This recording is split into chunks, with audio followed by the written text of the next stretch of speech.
this episode of Finding 44, we sat down for one of my favorite conversations yet.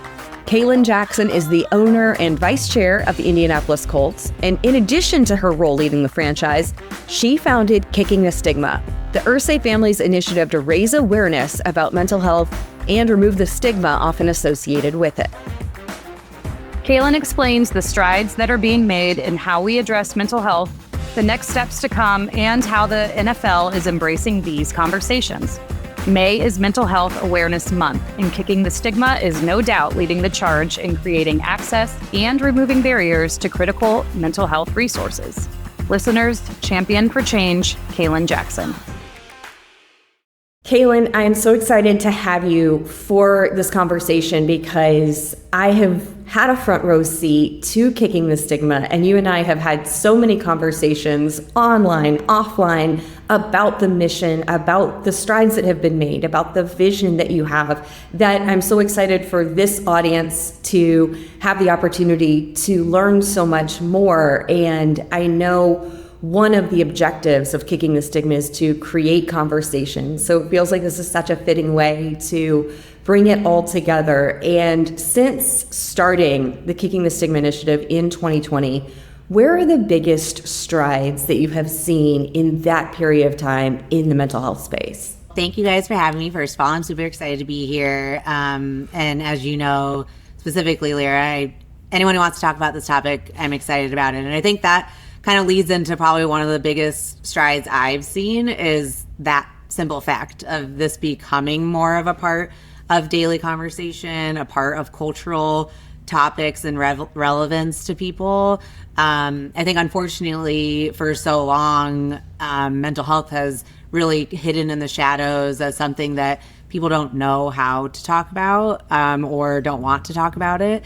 I think for us, we have very lived experience with it. You know, I've struggled with anxiety my whole life. My dad has obviously had a very public battle with substance use disorder.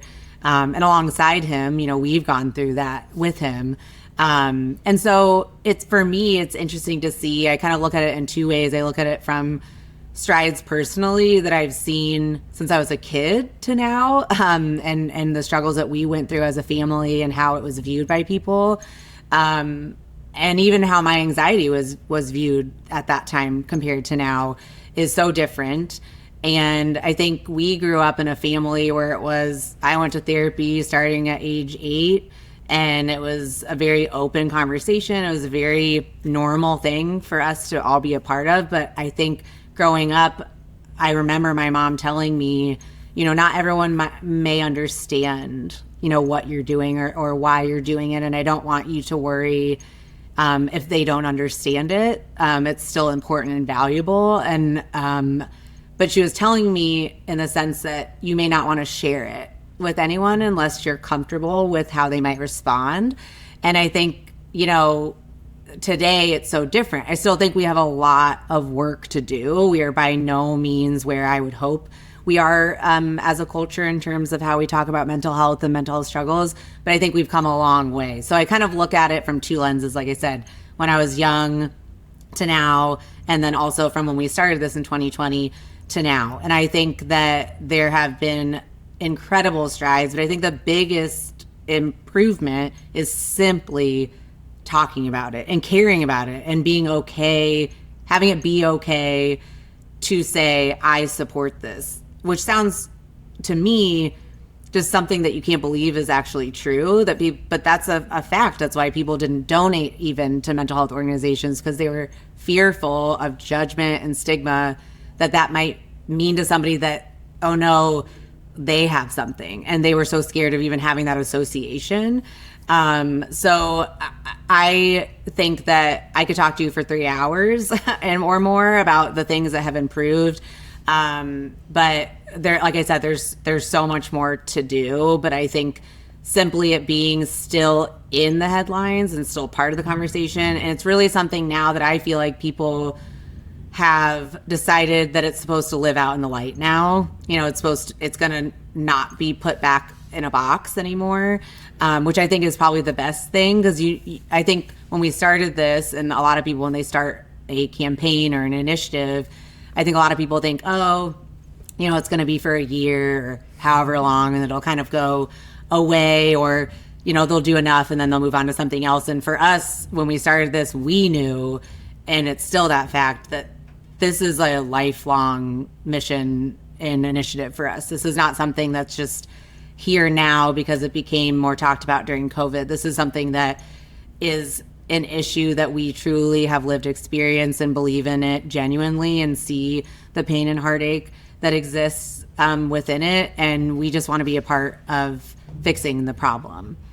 Kalen, on a personal level, I think about how grateful I am that you've just created this space, because you and I have sat on a stage and I've told you about experiences I've had with my family. We were back in your office one day and I opened up to you about different things. So I feel like, just from the standpoint of being so fortunate to have this relationship with you and see all the work that you're doing, I've really peeled back a lot of these layers, and it's really helped me in terms of being more open to sharing some of those things over a long period of time. And I think everyone to some degree has been affected by this. I mean, almost everyone, whether it's your family, your friends, yourself, can relate to needing that safe space to just have the conversations and raise the awareness. And you talked about when you launched, some people would have thought, oh, this is a one-year campaign, or it's, oh, okay, this is something maybe you're putting funding behind or making a big donation. It is well beyond this in terms of this is impacting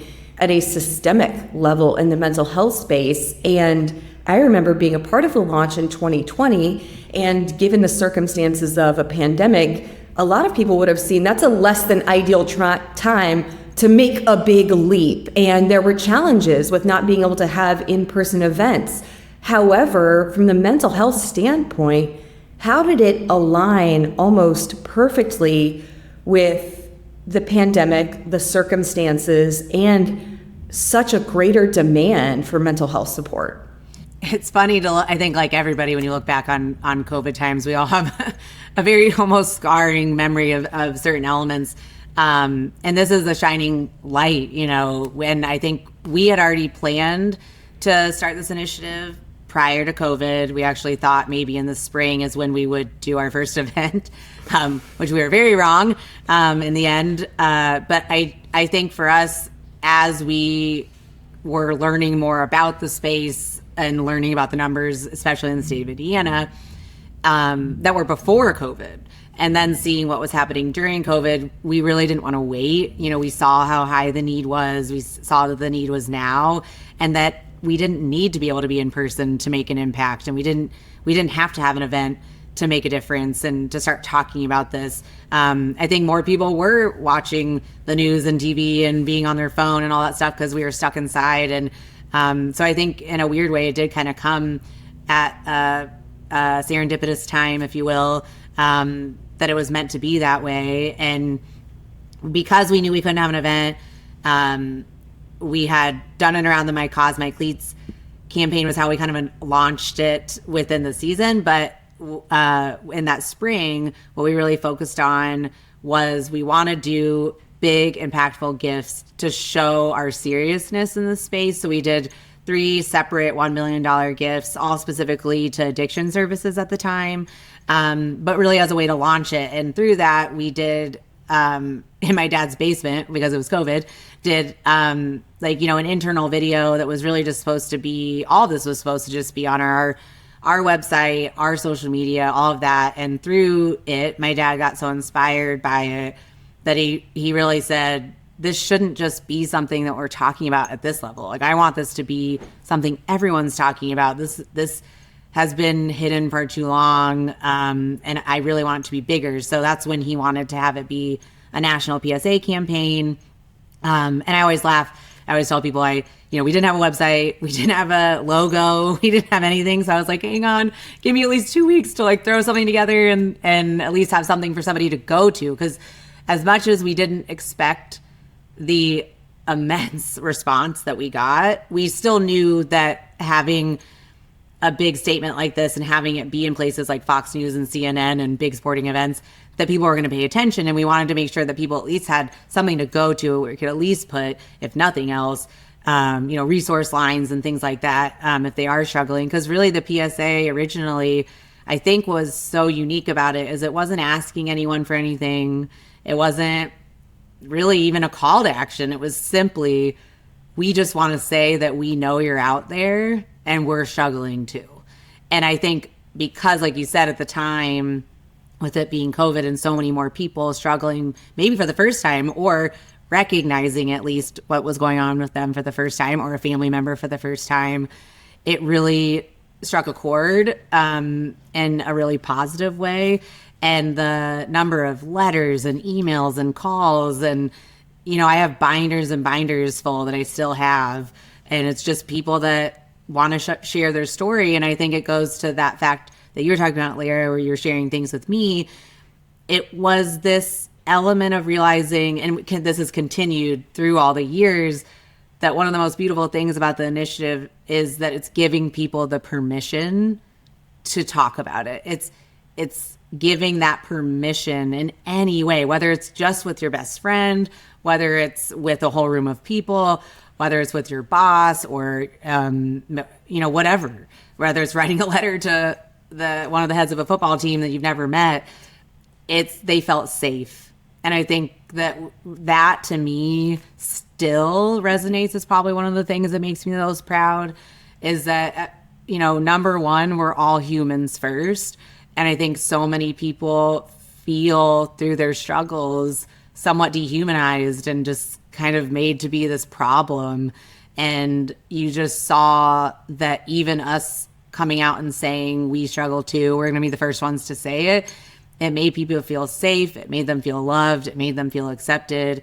And it made them comfortable to reach out to a stranger. And so imagine if they could reach out to the one that they love the most and tell them that. And taking away that fear is a big part of what Kicking the Stigma is about.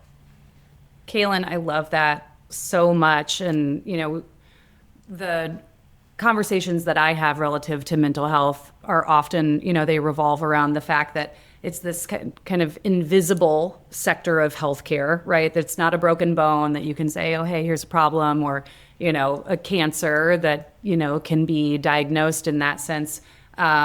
There's this invisibility to it, which often leads to a silent struggle, but it doesn't have to. And as we build community around it and really raise conversation around it, then we start to shine light on this invisible thing that suddenly is illuminated in a really big way. And part of how you all are doing that is by aligning athletes, within the Colts organization, but of course we're seeing athletes from across sport and thought leaders from across different sectors really stand up and say, hey, yeah, I struggle with this too, or I support this, or I have somebody, close friend who struggles with this, or, whatever their connection is. And I think that community aspect is so important in the mental health space. So people know they're not alone. How have you seen within the Colts locker room, the NFL at large, or, sport, or, in kind of, the public spaces, how have you seen those conversations start to shift, or what sort of frequency are you seeing now versus 5 years ago because of the willingness of people to stand up and say, that's me too? There's been a huge shift, and I think a lot of people have probably seen it, in sport in general, across the board, especially because of COVID. I think that really springboarded it. But I think there was stuff going on before that, fewer. But I do think that it a lot of times is like a domino effect. Like, people get braver when they see someone else stand up. And I think, again, that's what we've seen too, and we hope to continue to see. One of our, parts of our mission is being a catalyst and an inspiration to others, whether it's sports teams or people with a big brand, or who have a voice that people care to listen to. I think when you look at athletes, they're kind of our, present day version of Greek gods, like this invincible, I mean, you could look at the Masters, and seeing what someone can accomplish, and you can't even imagine that being you. You can't even imagine like being that physically strong and mentally strong and all those things. So when you see somebody like that come forward and say, yes, I'm all those things, but I'm also really vulnerable, and I have chinks in my armor. Like, I have things that I deal with that you don't see. And like we were saying, I am human first. I'm not this, take me off the pedestal a little bit. And I do come down to your level. I'm experiencing the same things as you. And I think it's super relatable, because I think with mental health, we always say it's such a topic that hits home with so many, because it's a bipartisan issue, for number one, and everyone struggles with it in some way, shape, or form. So we do a lot of talking about that too, inside and outside the building, in terms of there being a huge spectrum of mental health. You want to work on your mental health before you're in crisis mode. If, like you're saying, if you're looking at the physical, with our players, if they have a sprain, they don't just wait until it's broken.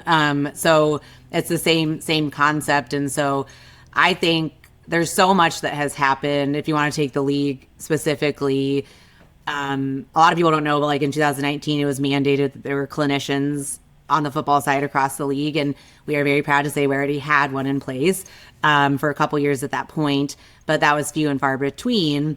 But I think it was obviously becoming noticeable then that this is necessary to invest more in, and it needs to be something that's an expectation.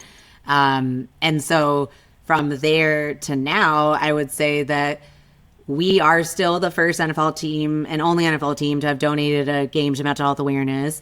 But we have had 2 teams come alongside us in preseason games and during training camp to have their players also wear shirts with our players promoting mental health awareness.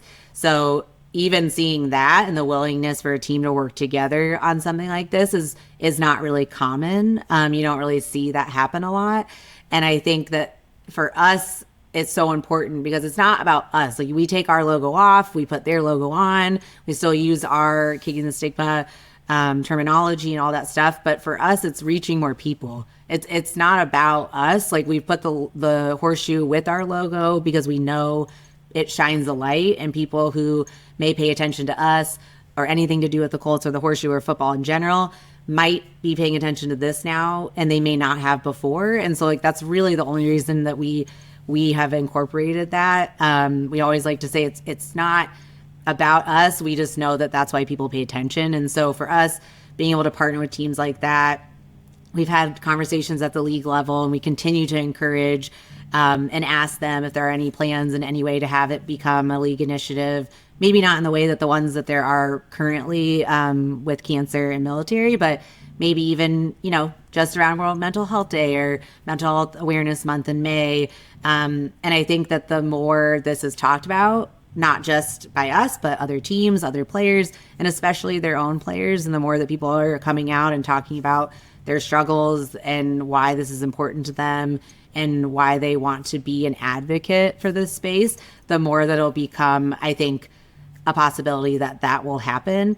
But you see it across all leagues. You see MLB teams, NHL teams, you see NBA teams coming together and doing, mental health awareness nights and things like that. And I think that for us, we've done so much in the community and something we're so proud of. We really, from the time we've come here in the 80s to now, it's always kind of been synonymous with the Horseshoe brand. We hope that people think of our community work when they see our logo.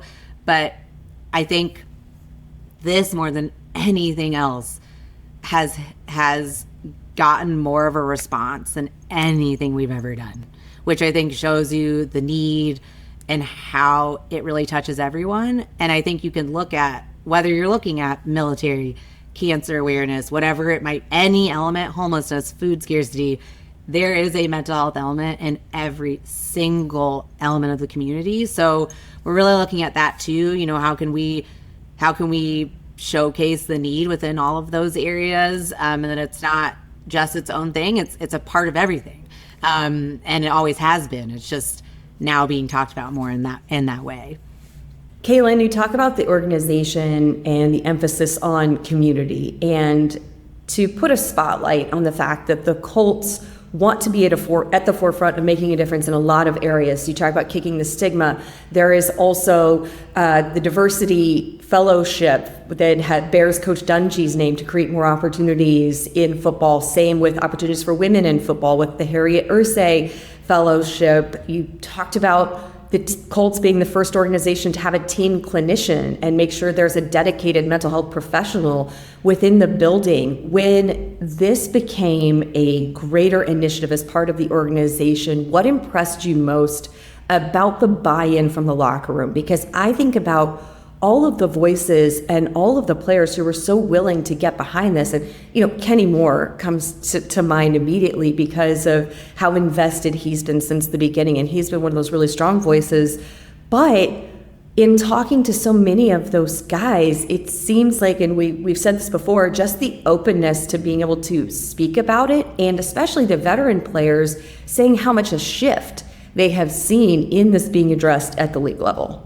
Yeah, I definitely, that of course warms my heart and makes me proud of what we're doing, hearing their stories and how it's impacted them. And Kenny's a great example. He's someone who's always been pretty open about his struggles, but I've seen him from, the first year participating to now, it's like a different person, like to see his comfort level with it and just see how much he's grown.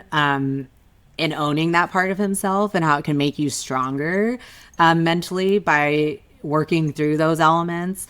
And he's not the only one. I mean, there's so many that have been so willing. And I think that whether it be them themselves who have struggled or someone that they love who has struggled, but I think the more that they talk about it, the more, again, it's given permission within the locker room. Like we go back to that permission and knowing that you're not the only one. You could talk about Braden Smith, who just recently came out talking about his struggles and in a very open way. And I think it's so inspiring to see him and Courtney talking about it together and just what they've gone through. And I don't need to talk to a single person that has read that article or heard him speak or heard them speak to know what an impact it's made. His story and him sharing it with me made an impact on me. And knowing that we can stand proudly and say we supported him in the way we should have, and we did everything we possibly could to help him, and we did the right thing. I think that I can't say what it would have been like a few years ago, but I think we ourselves have learned a lot. I talk about that a lot, whether it's me talking to just a normal business organization who wants to invest in their employees' mental health or another sports team. I always like to throw ourselves under the bus a little bit first and say that when we started this campaign, I can say that internally we were not doing enough for our staff in this space. And we really had to look at that. We had to really look at that and look at ourselves and really evaluate ourselves and say we're not doing enough. And we've done that every single year since. We've changed it and added things every single year and listened to our employees and listened to what's working and what's more difficult, is our health insurance plan covering enough, all of those things. And I think you got to put that pride aside and be okay with saying I wasn't doing well enough, but I am now, and I'm listening now. It's, don't let that fear stop you from doing the right thing and moving forward in a positive way. And I think that kind of goes for all elements of the building. And I was thinking too, Christy, back to, what you just were saying about just how things have changed within the league and just the landscape of mental health. And I looked it up actually before I came on here because I wanted to make sure I had the right date. But it is shocking. So I think so many people ask me a lot, like, why is this still such a problem? Like, why is so much not being covered by insurance? Why is the medical space still not caught up to the need? And, because that's a huge part of the problem. Because we always say, like, it's great if you take the stigma away, but what happens when you take the stigma away and they all go to get help and there's no help there? So that's a thing that we're really addressing now is the shortages and just the lack of coverage and all those things. But if you look back of when our physical, medical health was covered, it's, years and years and years and years and years ago in terms of insurance and all that, when all that infrastructure was built, it was only in 2008 that the Mental Health Parity and Addiction Equity Act was actually put into place. 2008. So less than 20 years ago, was it ensured that insurance companies would actually view addiction and mental health disorders as something that should be covered in an insurance like package. So the fact that when you look at it like that and you see how far we've come since in less than 20 years, it at least gives me a little bit of hope to know we just got to catch up. And we got to keep obviously doing the right things, both at the federal and state level, and listening to the need and not just thinking that this is something that is temporary, and that it's something that is really just been here all along, just no one was talking about it. So I think that as long as we continue in that right way, but it's just something to know, whether you're looking at an NFL team and the support that is given there, or you're looking at, an insurance package, it's kind of eye-opening when you realize how short of a time this has even been considered something that should be covered.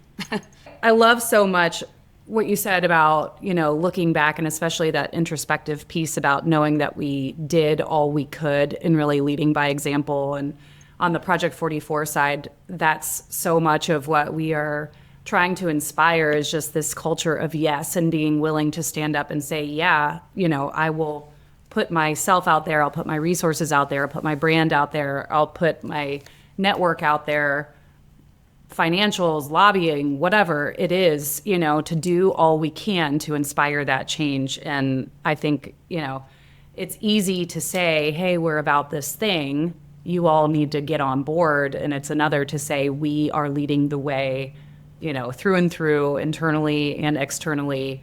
And here's what it looks like, to really live out that change.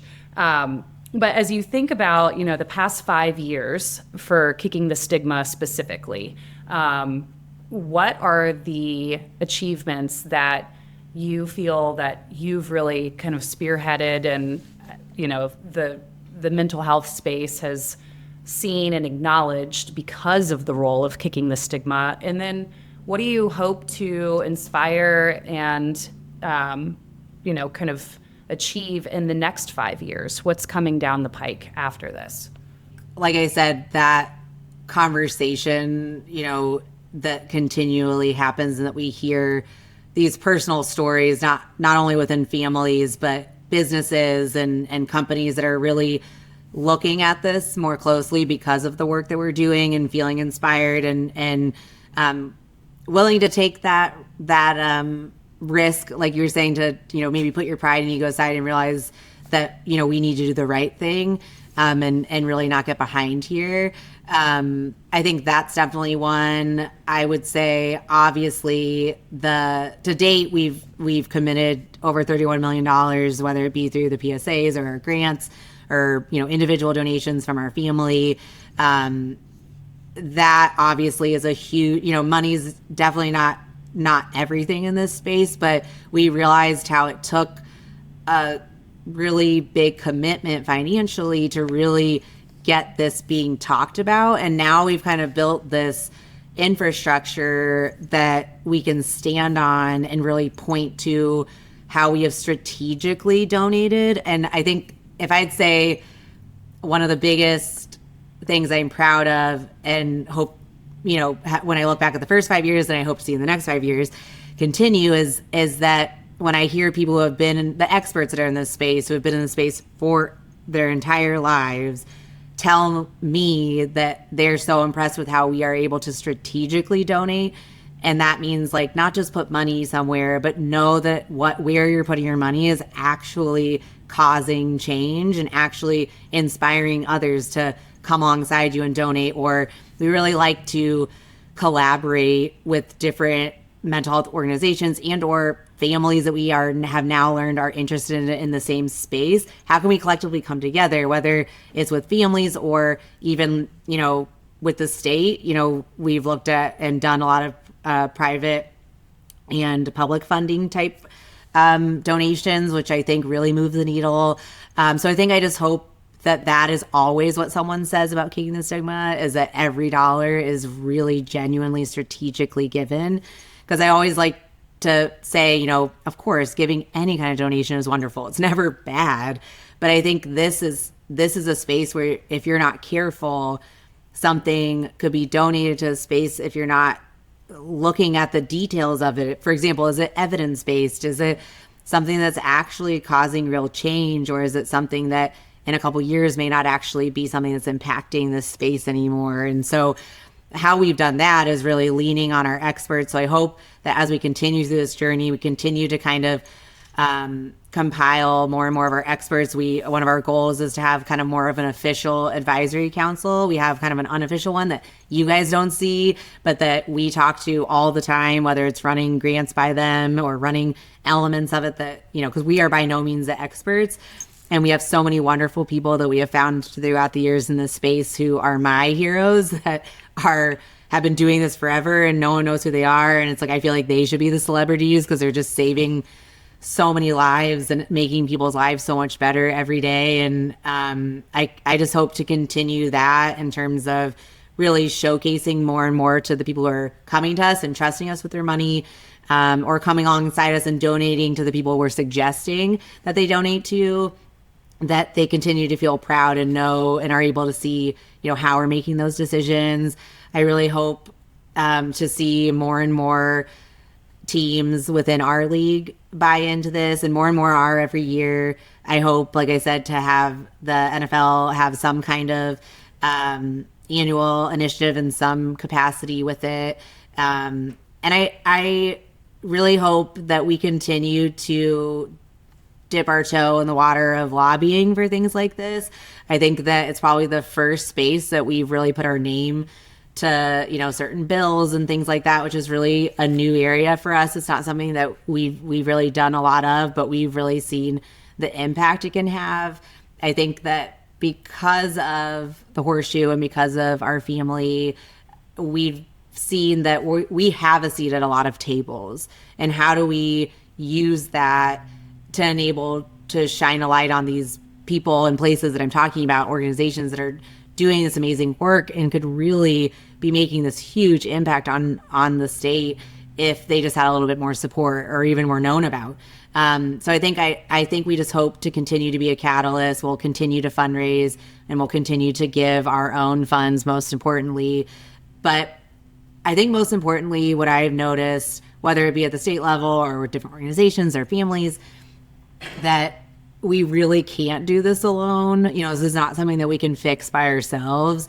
And I genuinely feel, having grown up in Indiana and being a true born Hoosier, that there is nowhere else that does collective community work like Indiana. And so I have all the faith in our state to do the right thing. We've continued to do the right thing in this space. And I hope that that continues, you know, as administrations go in and out, that I hope that that continues. Because as much as I was talking about the, you know, the Equity and Purity Act, there's also a lot of things at state level, and it depends on where you live. And so I really hope to see this be something that is just not something that we have to, you know, promote anymore. And it's just part of our culture, that it's just part of acceptance, just like breaking an arm or anything else.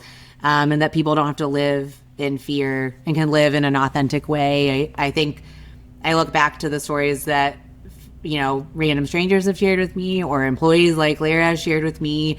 And I think that, and players too, we'll talk about this a lot too, that the more that you can live and be your authentic self, the more you can give to society and more you can give to the community that you live in, the happier you are just by being accepted for who you are. And I think there's just a huge element of that here. And I hope that that is also always a part of how people feel when they think of what Kicking the Stigma has inspired. Kalen, I've been so fortunate to be in a perspective of watching so many conversations unfold when we are preparing for events or shooting videos or doing those different things. And I'm so grateful to just hear a lot of these different conversations becoming more and more prevalent. And I think about all the examples that I can cite, but one of them is the fact that I remember a player telling me he was on one of the videos, you know, one of those PSA videos that were produced and that went out all over the place. And he was at Topgolf, and a dad comes up to him and says, "I just have to thank you for what you're doing." And, most often players, when they're out in public, they might be getting approached, hey, they want to take a picture or an autograph or whatever it is. This guy didn't want any of that. He approached this player and said, thank you for what you're doing and how you spoke about your mental health, because my son and I saw this. And for the first time, I realized maybe what he was experiencing, because he'd been spending a lot of time in his room alone. And because it was right in front of us, it forced us to finally talk about it. And I know there was a police officer at an event that thanked a player because he was in a dark space, and he reached out and found help because those resources were available, or he realized that what he was experiencing wasn't something that was normal, or there was something that could be done about it. And I get stopped on the sidelines of our games, or out and about, and people want to talk about kicking the stigma. And a lot of times they'll ask, well, what can I do? Little old me, and obviously it's, if you feel compelled to make a donation, that every dollar is being intentionally given. But in terms of action, what I tell people a lot is ask someone how they're doing and really wait for an answer. Yeah. And that's something that I have tried to adopt for myself. And I think about even, sweet Brett Kramer one day stopped and asked me, how are you doing? And I was like, I'm good. And she pulled me into her office. Brett is the director of Kicking the Stigma. And she was like, no, you really don't seem okay. So just the recognition and that awareness, and taking a moment to not just, we're all busy and we have so many things going on, but can it be as simple as that, Kalen, as having the impact each and every person just taking time to be intentional and wait and listen and observe when maybe someone says they're okay or they're fine, that maybe they just need that recognition and the opportunity to know that they're seen. Well, I think it can be as simple as that. It's like you don't have to give millions of dollars to make an impact in this space. You don't even know if you were to share your story, or even just you're talking to a friend I happen to say, this week's just been really hard. And if I seem weird, I am, because I'm just not doing very well. I'm doing my best, but I'm just having a hard week. I think even that, you don't understand. That person may just be like, oh, okay, well, I hope you're doing okay. And you might even think oh, they probably thought that was weird. They might go home and feel like, oh my gosh, I'm glad I'm not the only one who's feeling like this. You just have no idea who's listening. I think of when I go speak, whoever could be listening to this podcast, or when I go speak to an event of 1,000 people, it could be one person, but I know it's not just one. But I know that the world is filled with thousands of people who are just silently struggling and are just looking to know that they're not by themselves, and that they're not the only one feeling like that a lot of the time. Because I think so many times people think that everyone has it all together and they're perfect. And, we all, this day and age, you talk about that kind of, social media life that people present. And it's just not the reality a lot of the time, or most of the time. And I think just by sharing anything you're comfortable with, because I always say not everybody's comfortable airing everything, and that's totally fine. We always like to say that too, because so many people give us praise for sharing our personal family story, and that's great. But at the same time, I praise the people who just tell one person. That's hard alone. So I think one of the biggest things that people ask for advice about career or just life, I always just say, genuinely just be who you feel your authentic self is. Don't try to be something else. Don't try to create this image that you wish you were. Just be you. And how much better does that feel? And I think that kind of wraps itself up into this topic, in the sense of, so many people think that people don't want to hear about that struggle. It's most people who love you want to hear anything you want to share, and how can they help in any way. We was thinking the other day about, mental health, because I have anxiety, and when I talk about it, I always say, and I still have anxiety. It's not like I had anxiety and now I'm just fine. So I think when it comes to, a lot of people will say, imagine telling someone you have cancer and them judging you. But also imagine the cancer coming back and someone judging you. Because I think with mental health, there are, whether it's addiction, bipolar, depression, there are ebbs and flows in life. You might, fall off the wagon and in a substance use disorder situation, or you might, your meds that you took forever for anxiety or depression stopped working. And I think people feel like a burden because it can come back time and time again in life, and the struggle can come back up, and those times ebb and flow. And I hope to see more and more people realize that it's no different than a physical injury that comes back. It's not in their control. It's not something they would wish on themselves. Why would they wish something on themselves like that? It's so painful. And I think the more people talk about it, I think it becomes less scary. I think a lot of times people fear the things that they don't understand, and that's totally a natural human reaction. And so I think that's a big piece of sharing your story, is giving a face to something, a face to anxiety, a face to depression, and none of them look the same, and all the stories are different.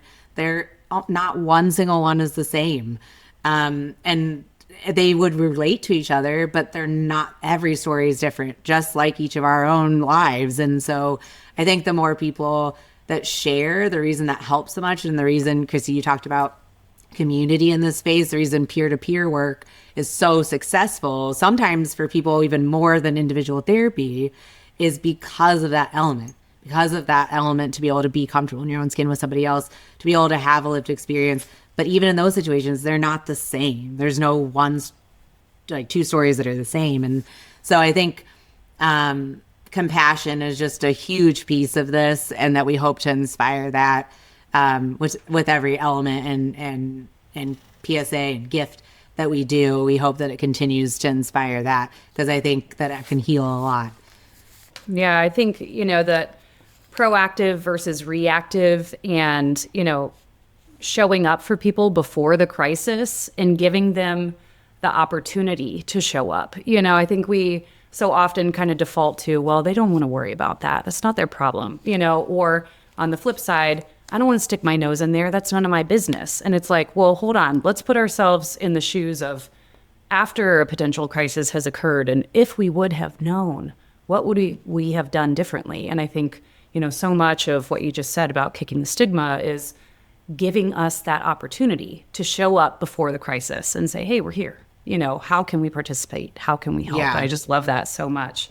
So I'm going to kind of do a quick transition here. And on a lighter note, one of the things we ask each of our guests, our spirit animal is the moose. It's in honor of Andrew and the energy that he brought to, for sure, cause and mission, but really everything he did in life. And so we love to ask our champions for change what you think your spirit animal might be.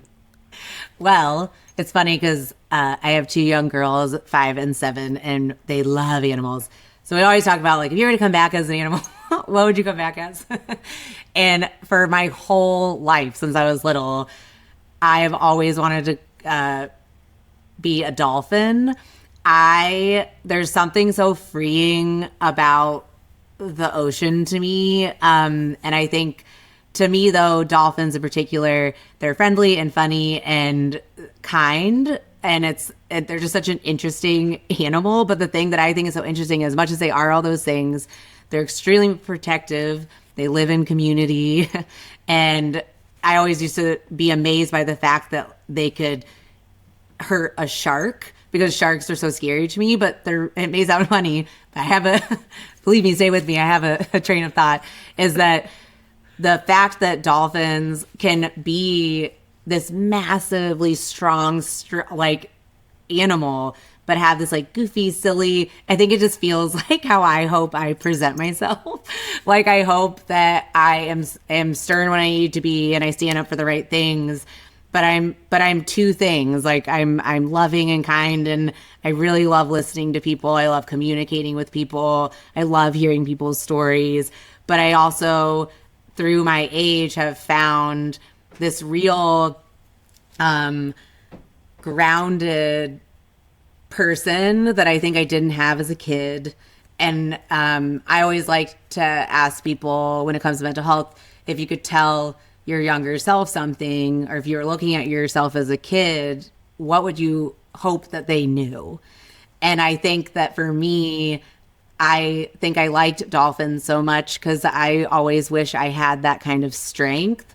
And I didn't feel like I had that as a kid. I think I felt that my anxiety weakened me. And how am I ever, I used to tell my mom, how am I ever going to be an adult? Like, how am I going to take care of myself if I can't even go to school without crying over nothing? Like, I'm just anxious and I can't even put a word to why. And I think that I loved that idea of being strong and this element of myself that I didn't feel like I had. And it's a part of myself that I think I have found through motherhood, through growing older, through life. And so I think that's my long-winded answer. Why I would be a dolphin? I think it's the best one we've gotten so far. You know, candidly, I love the answer so much. I think it's just fantastic. Also, dolphins are extremely intelligent. They're brilliant animals. So I think you can align with that too. Well, that's really nice. I always say, like, so one of our biggest gifts was to create the Ursay Institute at IU, which are all studying research around stigma.